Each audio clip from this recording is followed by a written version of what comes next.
The 19th of November, 6 games. We had a good one between the Cavs and the Celtics. We still have a game going on. The Lakers and the Jazz should be done by the time we are finished, so we should be able to get to that game. This is the Tuesday post-game show. Let's go balls deep. I'm the type to get shit done. You the type to observe. March Madness on my speakers, but today's November 23rd. Got something loud in the blunt, yeah. I don't say what I want, yeah. Probably somewhere sunny getting tan. Foreign women in the sun, yeah. That's all that I need. That's all that I need. That's all that I need. Got my brothers with me. Got my brothers with me, and my mama's healthy. That's all that I need. Well, welcome to the Balls Deep podcast, brought to you by Fantasy Basketball International. I am Adam King. Find me on Twitter at AdamKing91. Find me on Blue Sky at AdamKing91. Find us on YouTube, Google Podcasts, Apple Podcasts, Spotify, Twitter, everywhere. Please go to YouTube, like and rate and subscribe. We do some stuff going on in the background at the moment with the audio feed, which some news, which will hopefully be all sorted in the next week or so. They'll take care of that. We are part of the Old Man Squad as well. Follow them on Twitter at Old Man Squad. Or, as I always say, go and bother Dan Vesperis. He will point you in the right direction. We have 6 games to get through. As I said, one is still going, I believe it is.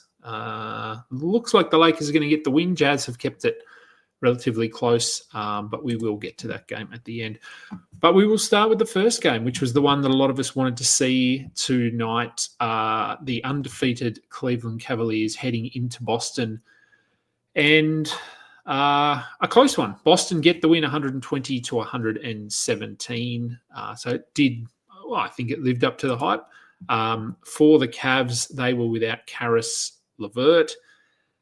They were without someone else, Wade. I'm sure there was someone, I can't think who the other guy is. Anyway, they still played well. Mobley played very well. 22 points, 11 rebounds, steal and a block, continues his very good season. Jarrett Allen, they're sort of good enough, but not fantastic. 10 and 11 with a steal. Donovan Mitchell stepped up as he typically does. 35 points, 8 rebounds. But speaking of stepping up, Darius Garland did not step up. 8 points on 3 of 21 shooting, 7 assists, a steal and a block. That hurts. If you had Darius Garland tonight, he obviously, credit to him. He's going to keep shooting and shoots himself out of the slump. But he's been really good this year. So I think it's a tough pill to swallow in this game. But if we look at his season as a whole, it's been pretty good. And then off the bench, they ran a very short rotation here. Ty Jerome played 28 minutes, had 10 and 5. Craig Porter, 15 points in his 25 minutes. I still like Porter long term. I don't think there's much of a role for him this year when they're healthy. George Niang, the minivan, gets 1 3-pointer. If you, for some reason, streamed him in, he didn't really come to the party for you tonight. Over to the Boston side of the equation. Jason Tatum continues to be very, very good this season. 33 points, 12 rebounds, 7 assists, 2 steals. Shot the ball well. 5 of 7 from the line. Fine. Jaylen Brown, 17 points, 8 assists. Again, it's fine. Al Horford, one of his better games, 20 points, 7 rebounds. 3 blocks. He does tend to step up when they need him to, and then he just fades into obscurity for a week. Derek White had 19, 6 and 5 with a block. Drew Holiday returned from his 1-game rest. 11 points, 5 rebounds, 4 assists. Pritchard came off the bench. He started the game well. He had 10 points pretty quick, but finished with 13 points on 5 of 9 shooting, 3 assists and 1 steal. Unsurprisingly, he has cooled off slightly, but still a must-roster player. Sam Hauser did absolutely nothing for you. And Neemias Queta, he didn't do anything here, 5 points, 4 rebounds, but the fact that he's playing primarily or exclusively as the backup, no Luke Cornett in this one. So it was all Cater. So it is a good sign for when Horford sits that Cater could have some streaming value. On to the next one, Charlotte and Brooklyn. Brooklyn get the win here, 116 to 115. For the Hornets, Brandon Miller, probably his best game of the year, 29 points, 4 assists, 3 steals, 2 blocks. Efficient. There's issues with his efficiency, but he went 11 of 17 here, so very good game from him. Josh Green, no long-term value. He had 2 good games in a row, I think, but yeah, not sustainable.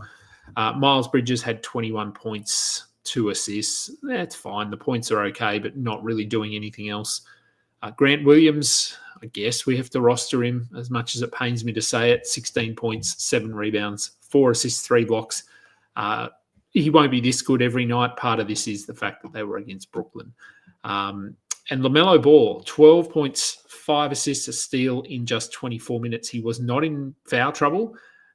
This was just the coach deciding to go with Trey Mann down the stretch. Brandon Miller had some questionable plays. So, yeah, I think it was nothing to worry about. No indication that this is a trend or anything like that. I think it was just he was playing poorly. He was frustrated, and he probably let those frustrations out in the incorrect way, according to the coach, and so he did not play in the final few minutes of the game.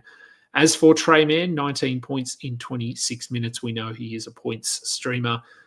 Diabate, who had been a popular stream guy, didn't really play in the last game. Only 16 minutes here. He failed to score, 7 rebounds and a block. So he's a very good rebounder, but at this point, nothing more than a rebound streamer. Salou had 11 points in his 15 minutes, but not enough there for him to be a rosterable player. Now, I do see questions. Oh, yes. I think the Musa has spoiled. It has. Look, I think he'll play more minutes in certain games. But yeah, again, nothing more than a streamer. No need to be holding him long-term or anything like that. For Brooklyn, Cam Johnson, very nice. With no Cam Thomas, who was out with back stiffness or soreness or something. Doesn't sound like it's anything significant, but do keep an eye on it because the Nets are typically pretty cautious when it comes to injuries. Cam Johnson had 34 points, 2 blocks, a steal, 4 assists, 6 3-pointers. Very good game from him. He's been quietly very good this season. I will tell you how good he's been. Let me just... tends to still get overlooked a little bit just because he doesn't really have these sort of blow-up games or anything like that. But for the season, he is the 39th ranked player in 9 category leagues, averaging 18.1 points, 4.3 rebounds, 2.9 assists, shooting 48 and 92%, 3 threes. And honestly, those defensive numbers could come up. He's only averaging 0.7 steals. And prior to last year, he had been sort of a steal a game. So there is a little bit of room here for his defensive numbers to come up. Even just to 0.9 or 1 would bump him up a little bit. So, yeah, really good season from Cam Johnson, and that continued here.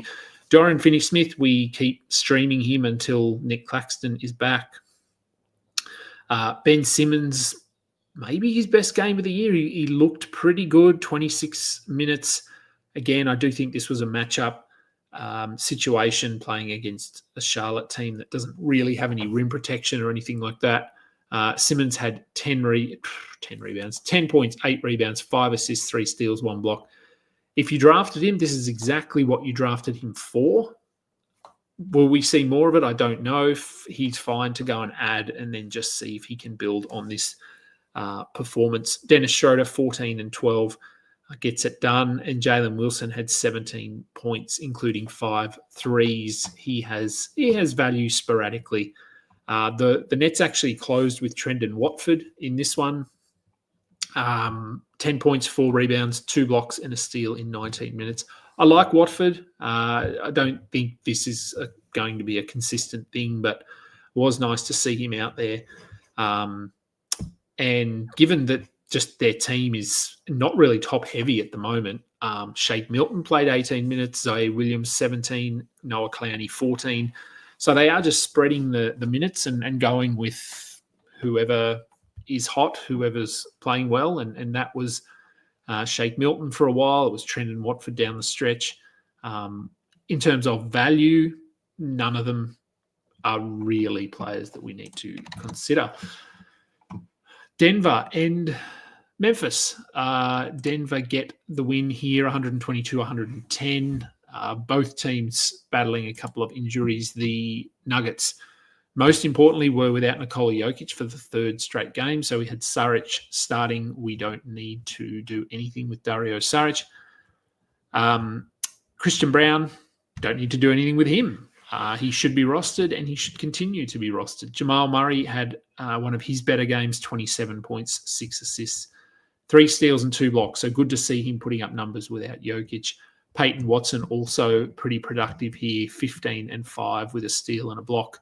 He remains a must-roster player. Only 25 minutes, but he did foul out, so don't worry too much about the low minutes there. Michael Porter continues to have a strong season. And we had a Russell Westbrook triple-double, his 200th. So that's a good thing for Russell Westbrook. 12 points, 14 assists, 10 rebounds, 2 steals and a block. We know he has these games from time to time. Go and pick him up, go and add him. But he could be really bad in the next game. So it is hit or miss with Westbrook. Julian Strouthers, 6 points in 20 minutes. Points streamer, but you need to cross your fingers and hope that you catch him on a good night. For Memphis, Brandon Clark started. He's not really doing enough to be rostered at the moment. We were hoping that Jay Huff may step into a backup role here and play 20, 22 minutes, but he only played 13 minutes and did nothing. So if you streamed him in, a bit of a rough night, but I would hold him because this was against a team that basically didn't run a center. Saric played at center, but he's not a center. DeAndre Jordan played a few minutes, but yeah, I do think this was just a bad matchup for Huff. So if you did stream him in, I would probably hold for one more game. And then we've got, with all the injuries, we've got Scottie Pippen still playing strong minutes, worth holding for now. Let's see what he looks like. It does sound like Ja Morant is progressing as planned, so no indication that he's back this week or anything like that, but no setbacks either, which is good. Jalen Wells, just a points streamer and did not do anything tonight. And then you've got Aldama. We know he does this. He pops off for these sort of explosive games, 28 and 11 with a steal. And then next game, he might only have 8 points and 3 rebounds with nothing else. So, again, feel free to stream him in if you like. And if you couldn't be bothered, then don't be bothered. Pelicans and Mavericks. Comfortable win for the Dallas Mavericks here, 132-91. It was never close, to be honest. Pelicans, they're struggling. It's not pretty if you're a Pelicans fan. Brandon Ingram was okay. Trey Murphy was okay. Brandon Boston was okay. He has slowed down as we thought he might, but he's still doing enough to be rostered. Misi, I keep sort of preaching him as a guy that we should be rostering. It's going to be, I don't know, it's tough. He had 9 rebounds. He had a steal and a block. If you don't need scoring, then I would probably still hold on to him. But, yeah, I think we can probably move on if he's only going to be playing minutes in the low 20s. But, again, this was a blowout, so hard to pull too much from this box score. Much the same on the Dallas side. Luka only played 30 minutes. Kyrie played 27. Lively, 21. So we're not really taking too much out of this one. PJ Washington, I've said multiple times, he is the most up and down, inconsistent player in fantasy. 4 points, 6 rebounds, 2 blocks and a steal. must roster, but it's not a smooth ride at all. Have had some Dan Gafford questions about whether we should drop him. Not his best game, 11 and 6 in 20 minutes, but I do think if he's going to play 20 minutes, he probably still needs to be rostered in all leagues because I think he's only averaging 20 minutes for the season or 21. So, yeah, despite coming off the bench now, his role is not changing. Over to the next game, OKC and the Spurs. Bad loss for OKC. Spurs get a win 110 to 104 without Wemby and without Devin Vassell. So, yeah, bit of a weird one for the Thunder. Yeah, this is the Lou Dort we sort of know in terms of offense. 6 points on 2 of 12 shooting, but he had 12 rebounds, 2 steals and a block. He remains a must-roster player. Jalen Williams, 27 and 10 with 6 assists and 5 steals. Very nice from him. And Shea also very nice with 32 points, 7 assists, 3 steals. Cason Wallace, a steals streamer, and got 0 steals. So 13 points are fine. If you want to hold him, fine. Alex Caruso returned in this one and had 3 steals and 2 blocks. So if you streamed him in for defensive stuff, you got exactly that. And look, honestly, if he's going to hit 25 or 26 minutes, he probably should be rostered. The shooting is just woeful this year. I feel like it's got to turn around at some point. In 20 minutes, probably not a hold, but keep an eye on this to see if the fact he played 26 minutes coming off an injury is encouraging. So, yeah, if he is going to hit that 25-minute threshold, he's probably an ad. For the Spurs, Zach Collins got the start with Wemby out, 12 points, 7 rebounds, steal and a block.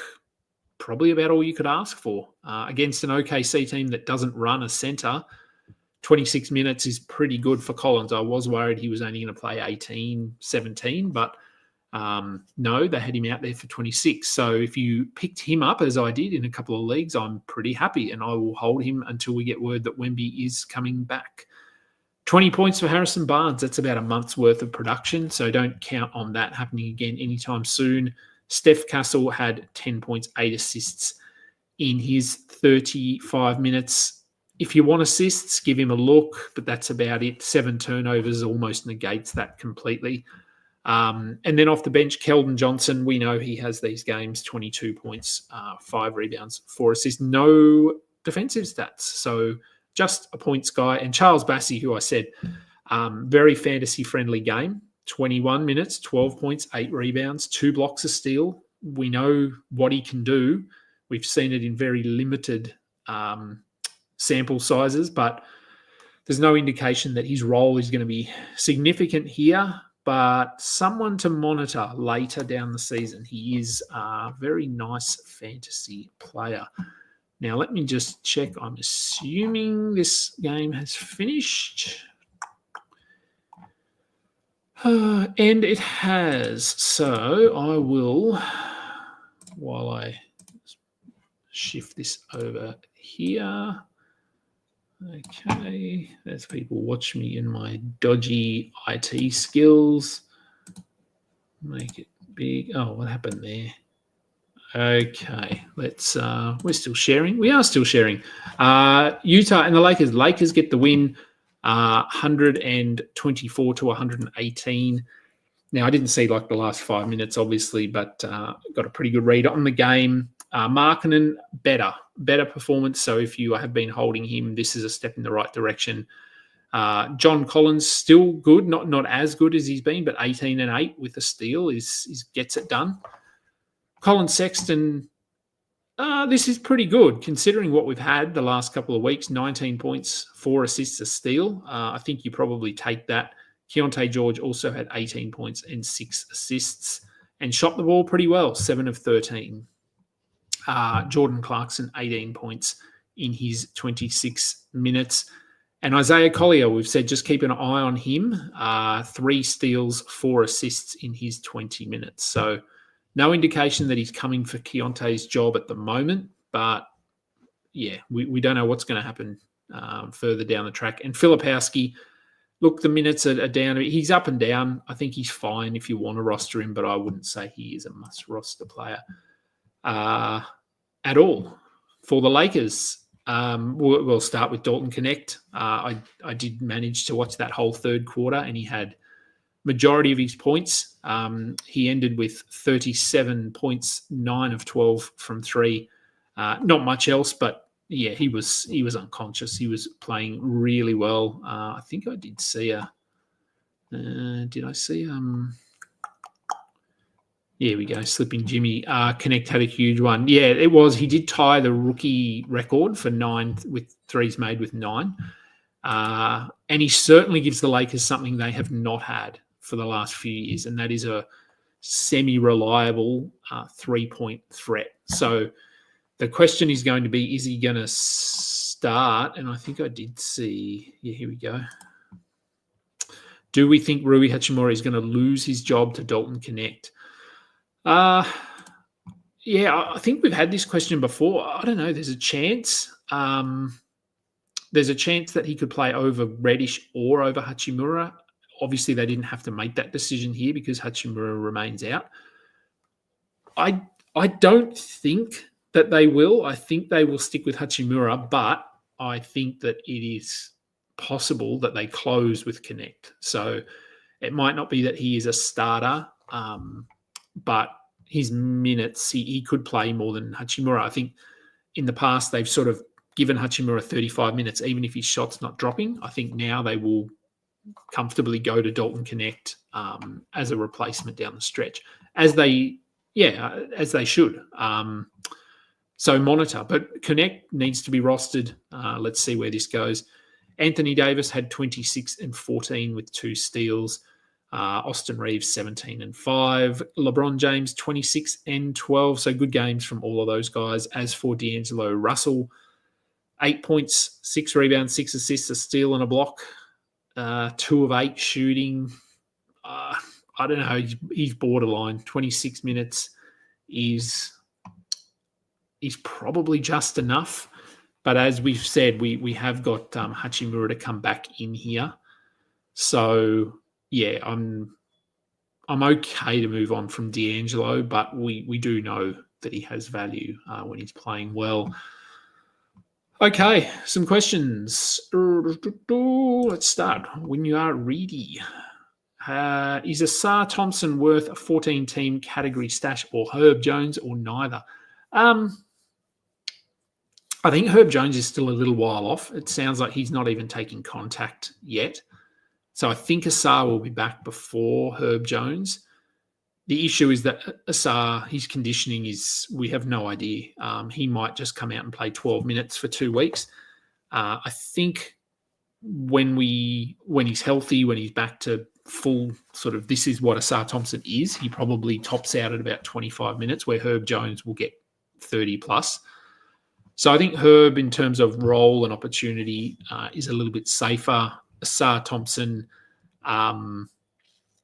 is probably a little bit more intriguing and has more upside because we have seen him be a top 50 player, where Herb Jones is really just steals and nothing else. So in a 14-teamer, I'm stashing Asar if you can put him in an IR spot, and Herb Jones is available in one of my 14-team leagues. He's on the waivers, and I'm not really interested in picking him up. So hopefully that helps. Okoro was out. That's right. He was the other guy that was out. What else have we got? Really liking the transformation of Ben Simmons into a power forward. Chris Dunn. Yeah, Ben Simmons has been interesting this season. I think I've got him in a league, maybe 2. I dropped him in 1. Today was encouraging. I'd like to see him being aggressive in any way, shape or form on the offensive end. Double-digit scoring, believe it or not, is a win for Ben Simmons. So, okay, yes, we've got the connect. Joseph Kim, is D'Lo a hold? Yeah, I just said I don't know. I don't think he's must roster, no. So I don't think you need to hold him, but it would depend on who you're dropping him for. Just pulling up his stats here. So for the season, he's 155th. 12 points, 5 assists, a steal. He's shooting like under 40%, so that's going to come up at some point. I think he probably tops out this season as like 13 to 14 points with 5 assists, which honestly you can probably get off waivers or certainly by streaming. So no, I don't think he is must roster. With Chanchar's injury, do you think it's worth picking up DeAndre Jordan in hopes?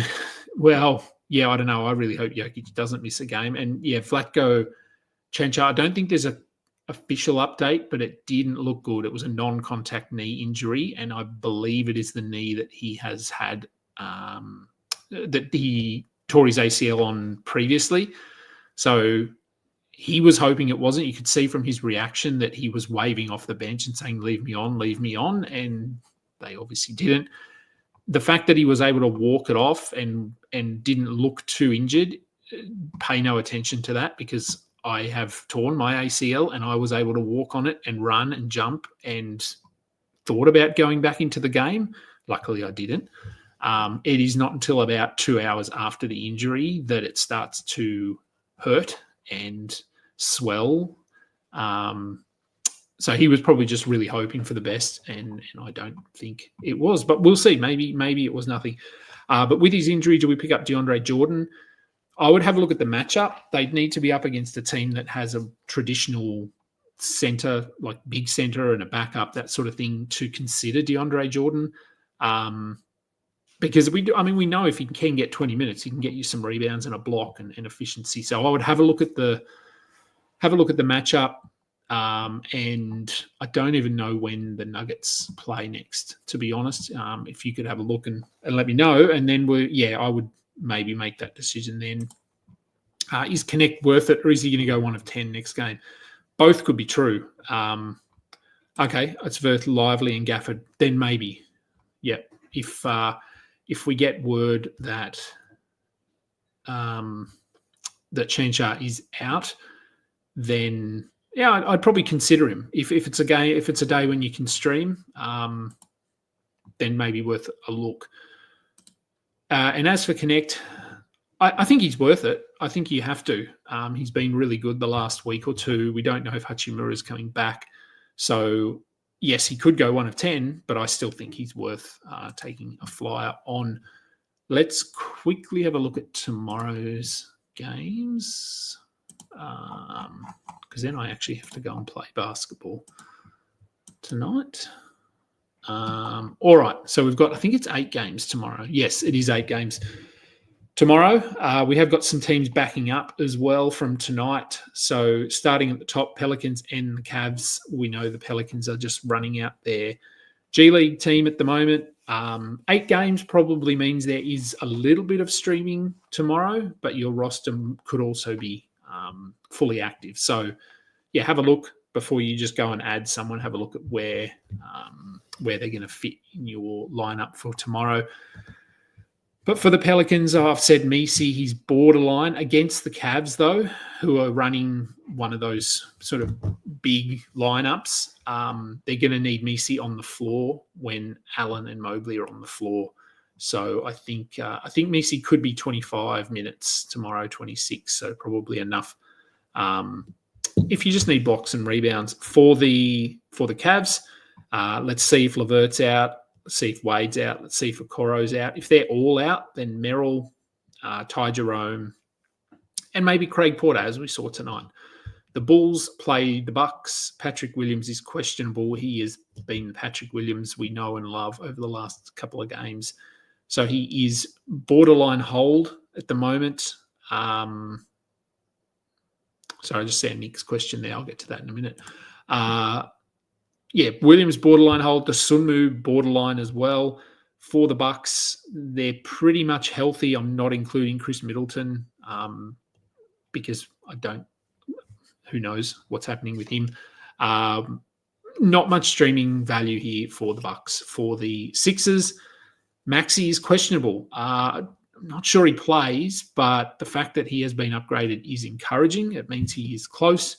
Let's see how they react after the news that came out this morning about Maxey calling out Embiid in that team meeting. No Kyle Lowry for the next 2 weeks. He's out with hip soreness, I believe. So we are probably just going to see more of Jared McCain. If Maxi is out, do we see Reggie Jackson? Well, that's scary. Reggie Jackson may start because he's really their only point guard. Yeah, I think it might be. That's worrying for the Sixers, and they play the Grizzlies. So Grizzlies obviously coming off tonight's game. Marcus Smart is questionable. Still no Ja Morant, no Zach Edey. Vince Williams hurt his ankle in tonight's game, so nothing official yet, but I doubt he plays. So Aldama, Laravia, those guys are going to get their usual streaming bump. Portland play Thunder. The Thunder. So coming off a back-to-back, second night of a back-to-back for the Thunder, who will be looking to bounce back after losing to the Spurs. For the Blazers, Anthony Simons is questionable due to his chest illness, whatever we're calling it. His return would impact Shaedon Sharpe, but Sharpe remains a must-roster player, as does Kamara. I think Ayton is doubtful. I think we're all hoping he doesn't play. Unless you have Ayton on your roster, I think we're enjoying seeing Klingon and Rob Williams split those centre minutes. Both are worth rostering if Ayton misses time. Scoot Henderson is really just an assists option at this point. For the Thunder, Isaiah Joe, questionable. I said let's keep an eye on Caruso's minutes because if he is hitting 25, he is probably worth an ad just for those defensive purposes. Cason Wallace, likewise, is a defensive ad. Pacers play the Rockets. Ben Shepherd, questionable with his oblique. I think it's an oblique. Yes, it is. Yeah, Ben Shepherd, questionable. The return of Ben Shepherd would probably impact TJ McConnell, who I had said was an intriguing speculative pickup if he was going to play 25 minutes like he did in the last game, where he had 7 assists and 5 steals or something. We know he is one of the best steals and assists streamers. Really hope that Halliburton can get things going here. Turner is questionable as well. So if Turner is out, I assume Moses Brown is available and ready to go. So let's see if he plays primary backup, or does Toppin play the backup and then Brown. Like, I don't know what this rotation is going to look like. I wouldn't be adding Brown just yet, but keep an eye on those minutes. For the Rockets, Jalen Green, questionable with an illness as well. Look, if he misses time, it's probably Amen Thompson that comes in there. Could be Reed Shepherd that comes in. They've got so many options. But I think if he is out, we see a bit more of Amen Thompson, a bit more of Tari Eason, and a bit more Shepherd. I don't know what their role exactly will be. But Eason and Thompson should be rostered. Shepherd, maybe he gets some stream appeal tomorrow. And Jabari Smith, I've said I think he's a drop and nothing has changed. Maybe he changes my mind tomorrow. Hawks play the Warriors in the first of the late games. For the Hawks, Jalen Johnson is questionable with a leg issue. We don't really know what it is. It just says lower leg inflammation, which could be anything. We don't know. So just monitor the injury report. If he is out, we get a bit more Reece Shea. We get a bit more DeAndre Hunter. Bogdan Bogdanovic is back, so he will increase. Vit Krejci is also off the injury report. So they've got some depth now, basically rolling out an injury-free roster. For the Warriors, Steph Curry is probable with his knee. This is just an ongoing thing, nothing too serious at the moment. Kevon Looney, probable with an illness. We know who the Warriors are at this point. Curry, Wiggins, Green, Heald are probably the only must-roster players. And then we've got Jackson Davis, Kuminga, Podziemski, and to a lesser extent, Moody, who are streaming options. Knicks and the Suns. Now, we had a question. Here we go. Who would I stream out of Payne, Kolick, and Ryan with McBride ruled out? Yes, so McBride is out again. It was illness. It's now a knee injury. So apparently he got injured while he was sick. I don't know how that works. But who would I stream? Payne would be my preferred option there. And he really is the only streaming option in New York tomorrow. And then for the Suns, Nurkic questionable again with his ankle. If he's out, Plumlee is the guy we want to look at here. Grayson Allen is also putting up some 3-point value at the moment. And Iguodaro has been good. So keep an eye on him. If Plumlee is in the starting lineup and they're running with Ryan Dunn, Iguodaro is, I don't know if I'd say he's a streaming target yet, but I think he could do worse. And then the final game, Magic and the Clippers. Wendell Carter is questionable, which is unfortunate if you have Goga Bitadze on your team, but wait and see till tomorrow. Magic are normally pretty good with their injury reporting, so we should get an idea. Despite the fact that they play late, there's a chance that we may know prior to the first game whether Carter, unless he ends up being a game time decision. If Carter is out, we roll with Bitadze. If Carter is back, it probably definitely impacts Goga, definitely impacts Mo Wagner, and probably impacts Jonathan Isaac as well. So all three would probably go from rosterable to maybe not rosterable. And for the Clippers, Chris Dunn continues to start, but the minutes have been a bit underwhelming. We're probably still rostering him, I think. But yeah, I think we're just tempering our expectations a bit. He's not coming in and playing 30 minutes. Kevin Porter, no word that he is in the concussion protocol despite banging his head on the ground. So that's good for him. I'm probably not streaming him in, but good that he'll be out there tomorrow. And Terrence Mann and Amir Coffey both were good yesterday with no Norm Powell tomorrow, who's out with a hamstring issue. This could be a few games, unfortunately, if you've got Powell. They're going to need someone to score. It's not going to be Dunn. It's probably not going to be Derek Jones. So Mann, Porter, and Coffey are probably our three guys that we're looking at. Preference. Coffey might be the preference because he's starting, so I think he'll get the most minutes. I think Kevin Porter has probably the highest upside in terms of offensive ability, and then Mann is somewhere in the middle. So I would consider all three of them. I guess Kevin Porter also has that assists upside if you're looking for someone who can do more than one thing. Okay.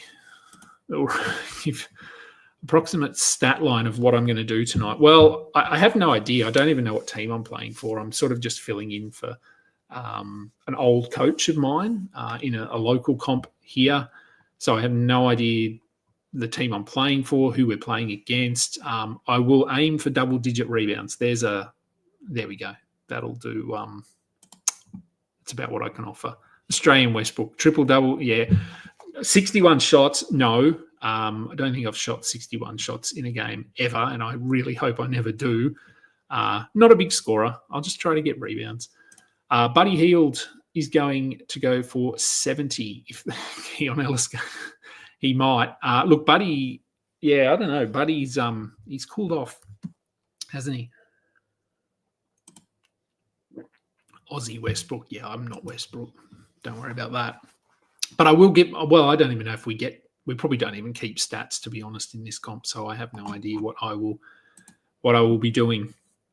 All right, but that will do. My voice is shot. I'm going to go and get ready. I need to start stretching because I'm old so that I can make it back here for tomorrow's show. What do we got? Oh, nothing there. Okay, excuse me.